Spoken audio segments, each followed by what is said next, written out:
So how do I read a menu like a pro? So in the next slide, we are going to talk about how to read a menu.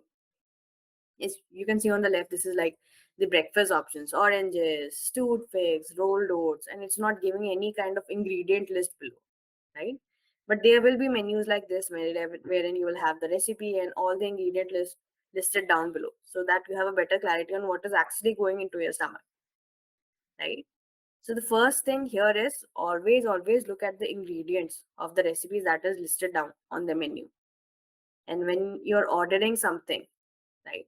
So make healthy choices, as I mentioned previously. Look out for grilled options, roasted options, steamed options, because these are much better, right?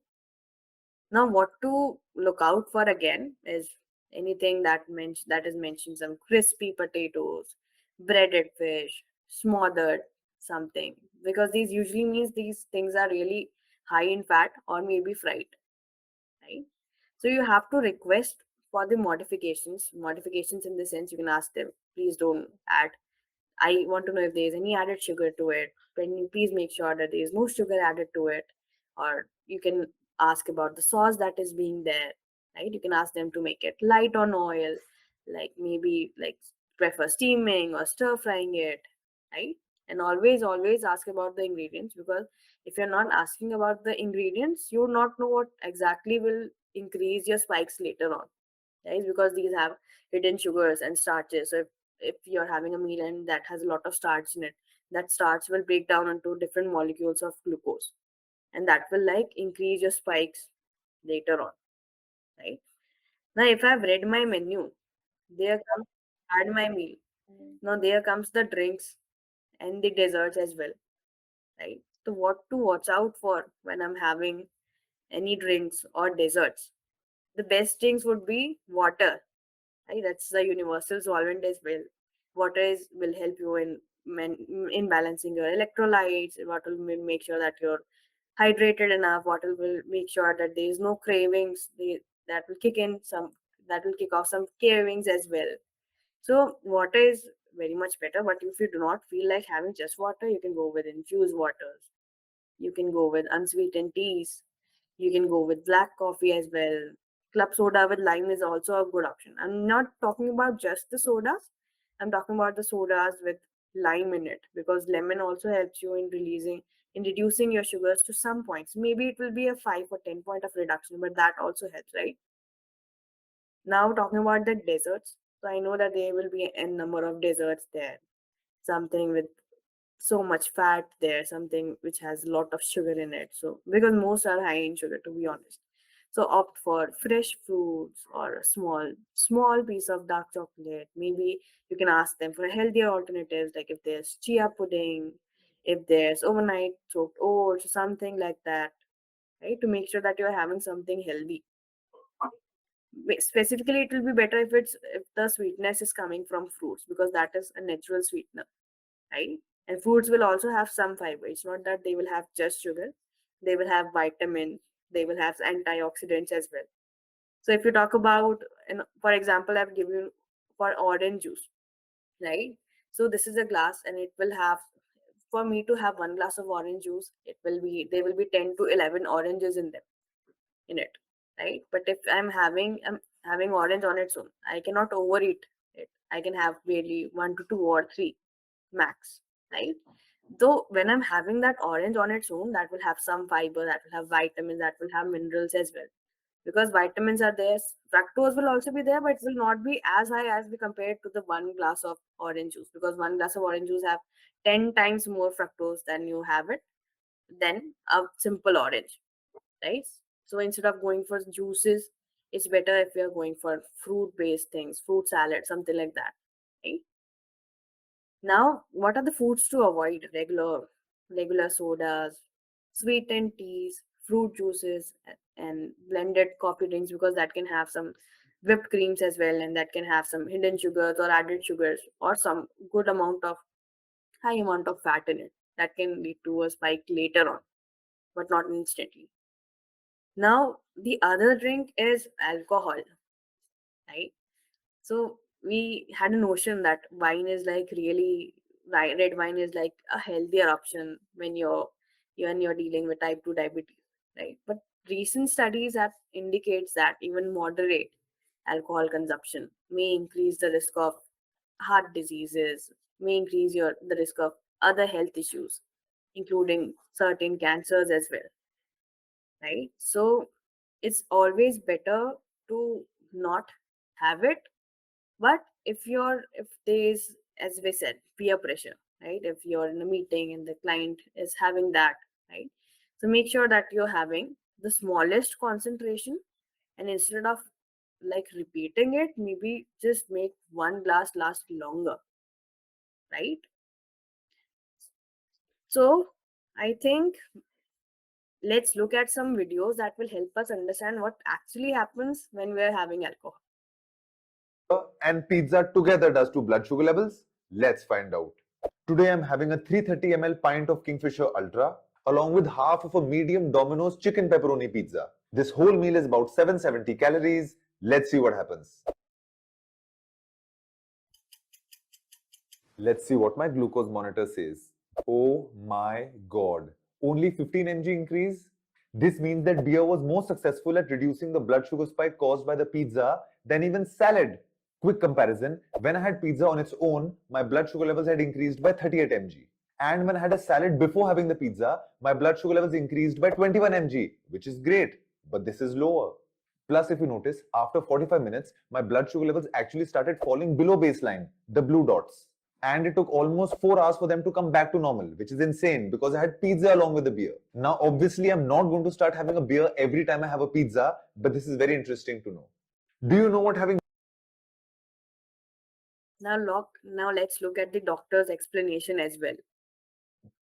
So you would have seen this reel in which this guy, he eats a slice of pizza first, and then his sugar levels go up, and then he takes some salad and then eats the pizza and shows that the sugar levels go down when there is salad consumption. And finally he takes a glass of beer and then takes the pizza and says that the sugar levels go down best when there is alcohol use. Now, this is something very dangerous, which he does not even realize. This is known as reactive hypoglycemia.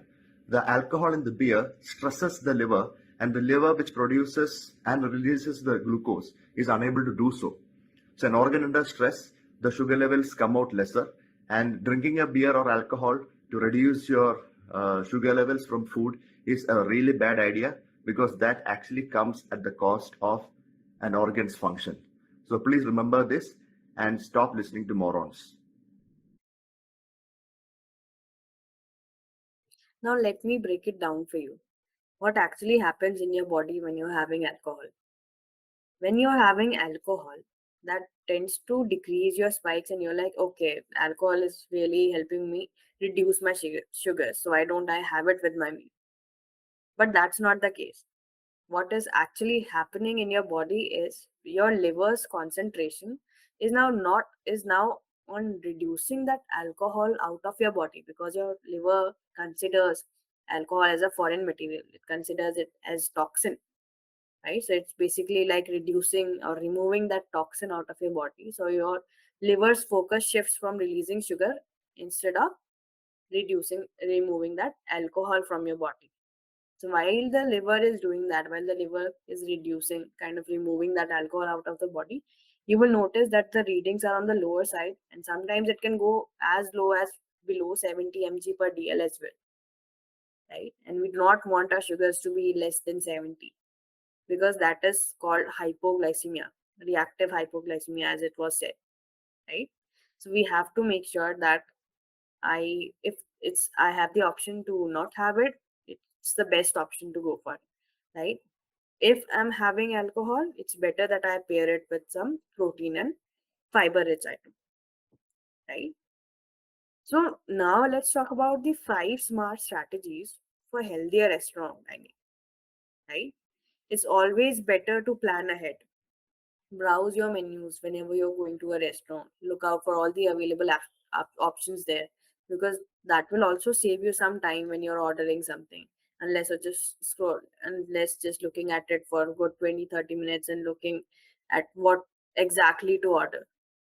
Even if you ask the person what is the best option I can have here, they will only be saying the best seller, item from the all over the menu, right? So it's better that you plan ahead, that you browse your menus online and make sure that make your decisions before you go to that restaurant. That will also avoid impulse choices. Okay, let me have this. Okay, it's good, let me have this as well, right? So first being plan ahead. Second is smart substitutions. Smart substitutions as in, I know that if I'm having my meal, I make sure that the carbs that I'm choosing are kind of complex, so that helps me in reducing my spikes to some extent, even if it is the reduction as low as 10 to 20 or 15 points as well.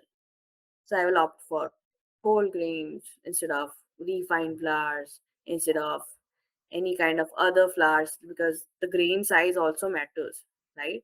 The smaller the grain size is, the major spike it will give you after having that meal.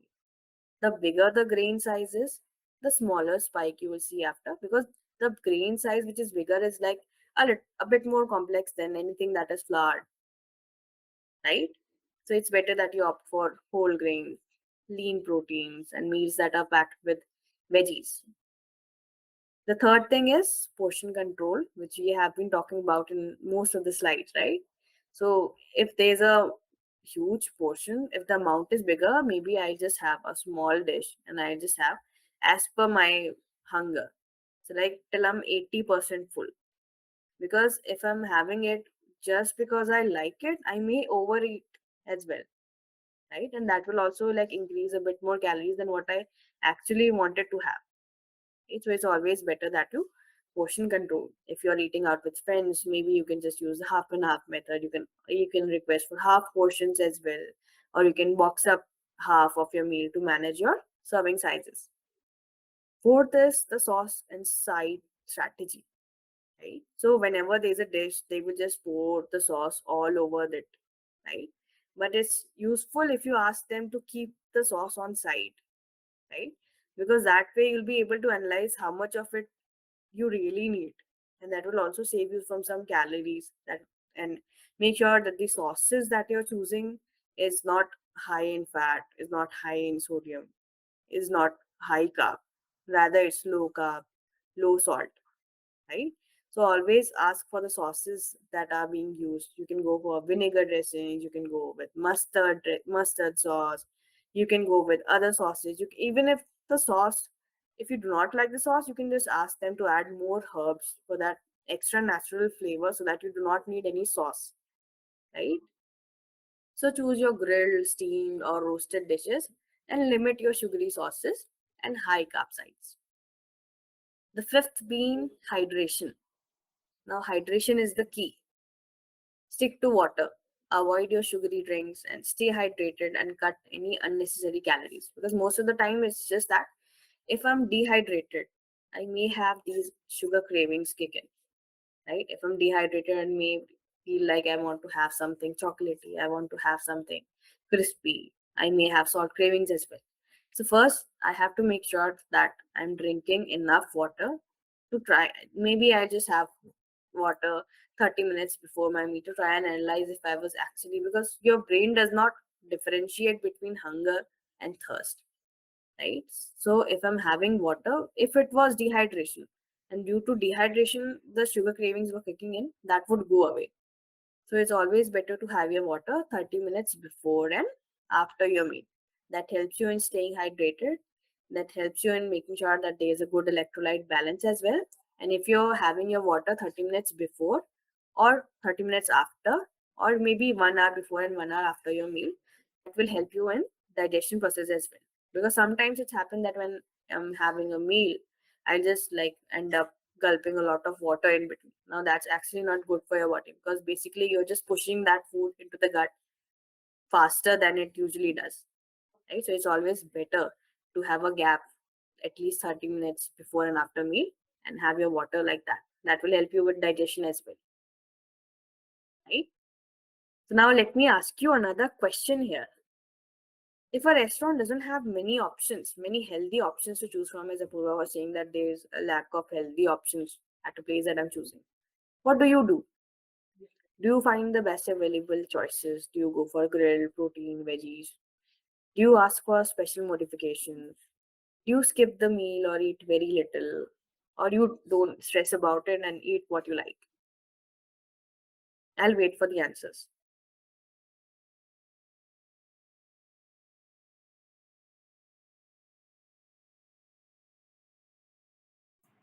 I'll probably Uh, not stress so much about it and then, eat what I want.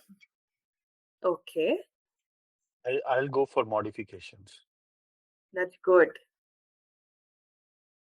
I usually get it modified. Okay, okay, that's good.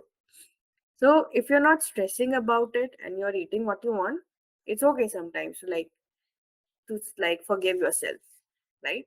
But if you're like doing special modifications, as Mr. Ajay said, right? It's like you're basically prioritizing your health. You're showing up for yourself, for your body, to make sure that your sugars are in check. So very well done on that, Mr. Ajay. Now, Sorry, if that was I'm Vipul. Sorry, that was Mr. Vipul Ganeshka. okay, no problem.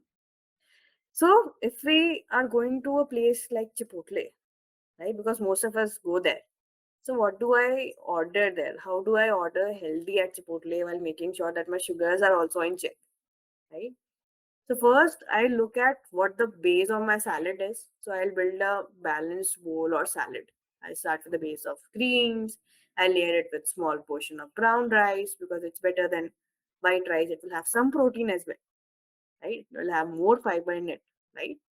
Now I will add some lean proteins. I can go with chicken and sofritas because these are much, much better than the other options of protein present at Chipotle, right? I'll incorporate fiber-rich beans as well, especially those black beans, pinto beans, and a variety of non-starchy vegetables, right? Like fajita veggies, fresh tomato salsa, because fresh tomato salsa will also be much fresher. It will not have any added fat to it, right? And while I'm making sure there's a good balance of greens and good amount of protein, I'm following the meal sequencing here as well. So like there's a good balance of protein and fiber in my plate that will help me in slowing down my spikes. Now comes the topping part. How do I make sure that the toppings are much, much better? So opt for guacamole to include because it is rich in good fats as well, and that will have heart healthy monounsaturated fats as well, right? And these good fats will also help you for some time to control your spikes. Like there will be some reduction in your spikes later on with good fats. I'm not talking about the oils, right? When you're having good fats, basically the nuts, seeds, avocados, right? These help you in controlling your sugars for the next 1 to 2 hours. Because of the presence of good fats, it will be released slow into the bloodstream. Choosing fresh tomato salsa over higher sodium options is always better because that will also keep my blood pressure in check along with my sugars.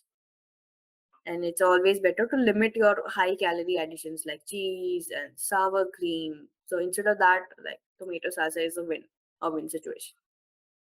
Now comes the portion control, as we've been talking about it a lot of times now. So be cautious with rice and beans to manage your carbohydrate intake. Consider sharing a meal or like saving half for later to avoid overeating that as well.